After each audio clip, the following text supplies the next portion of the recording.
é claro que não há cultura nesse momento que bata a cana, mas tem outras alternativas que nós estamos estudando do ponto de vista energético, na linha dos sacarídeos, na linha dos alcalinos, e assim por diante. É o caso do sorgo, é o caso da batata, é o caso de outras alternativas que nós temos olhado. Agora, uma técnica importante, um sistema de produção, na verdade, que é o que interessa, que nós temos trabalhado muito fortemente no seu conceito, é o da integração lavoura, pecuária, floresta.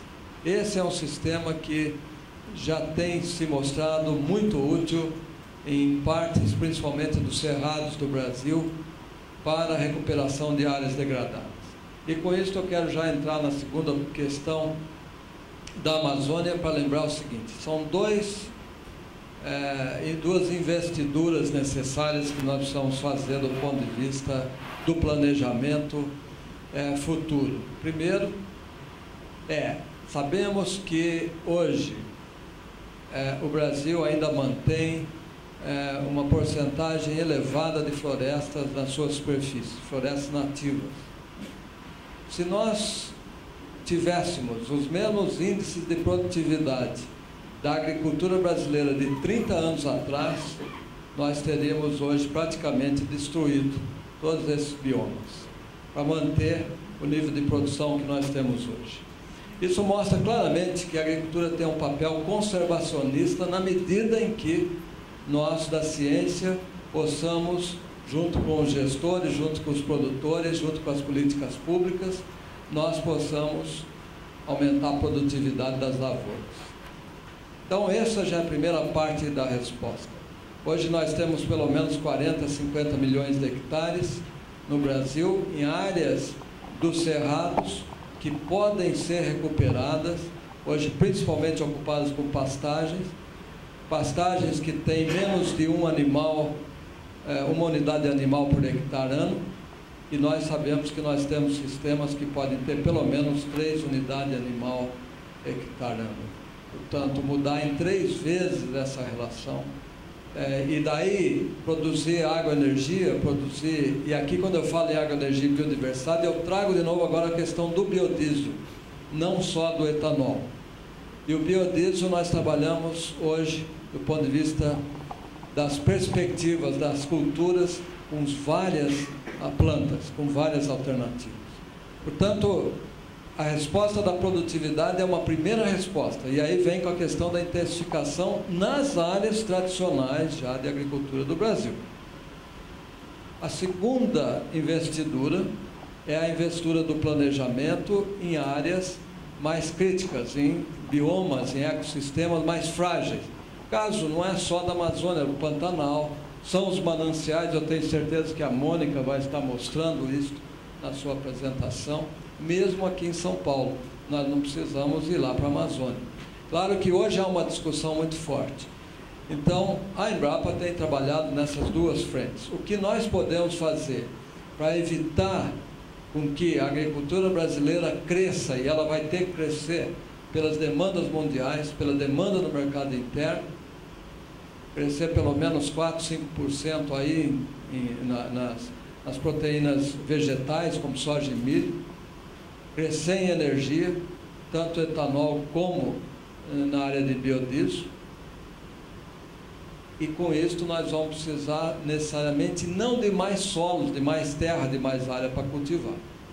Então esse é um primeiro enfoque, é um primeiro ataque a esse problema, que é de sistemas de produção sustentáveis e que possam recuperar áreas de alguma maneira degradadas ou com algum grau de degradação, e que só nos cerrados, como eu repeti, está na ordem de 40, 50 milhões de hectares. Claro que aí temos 2 desafios: é o desafio do investimento, quanto custa recuperar cada área dessa, e também porque os insumos agrícolas passam cada vez mais a ser problema importante que nós precisamos equacionar, uma vez que nitrogênio, fósforo, potássio, nós ainda somos grandes importadores, portanto temos uma dependência crítica na nossa matriz de produção agrícola. Eu quero inclusive levantar esse tema porque esse é um tema altamente relevante e essa unidade tem um papel nessa direção. O segundo é o que fazer já com as áreas que, de alguma forma, as áreas que nós chamamos alteradas da Amazônia e de outros biomas. A área alterada hoje na Amazônia é equivalente à área de produção de toda a safra de grãos do Brasil. 50 a 60 milhões de hectares, de alguma forma, já foi alterado. Aí, é claro que precisa do zoneamento, olhar cada cultura e também, é o caso, por exemplo, da cana-de-açúcar. Nos foi encomendado com um grupo no Ministério da Agricultura, estamos trabalhando para o zoneamento da cana-de-açúcar para o Brasil inteiro. Vamos produzir aí 4 mapas. Um mapa é aquele EDAF climático, quer dizer, a cultura, clima e solo. Um outro mapa é o mapa da época mais correta, do zoneamento de risco.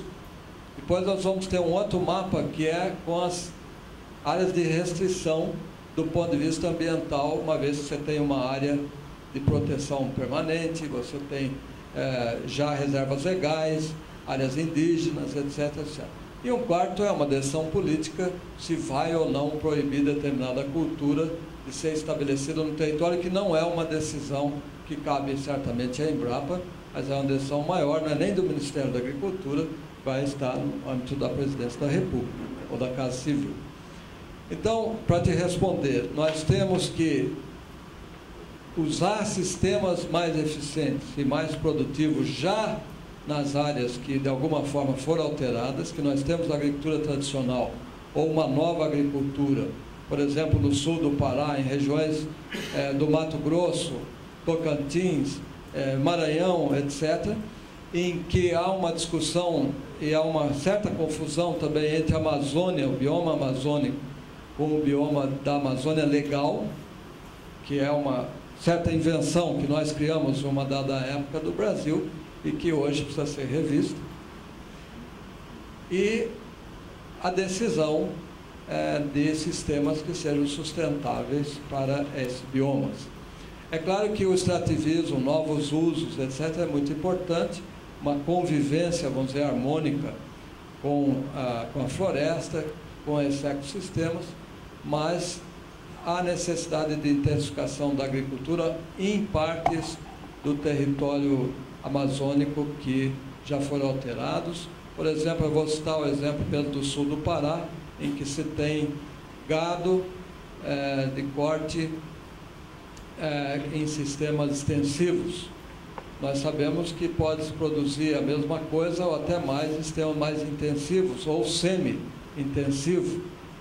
Então, o importante é dizer que existem várias alternativas de sistema de produção sustentáveis e que poderão ser comparados com qualquer indicador universal que o mercado mundial queira colocar sobre os nossos produtos.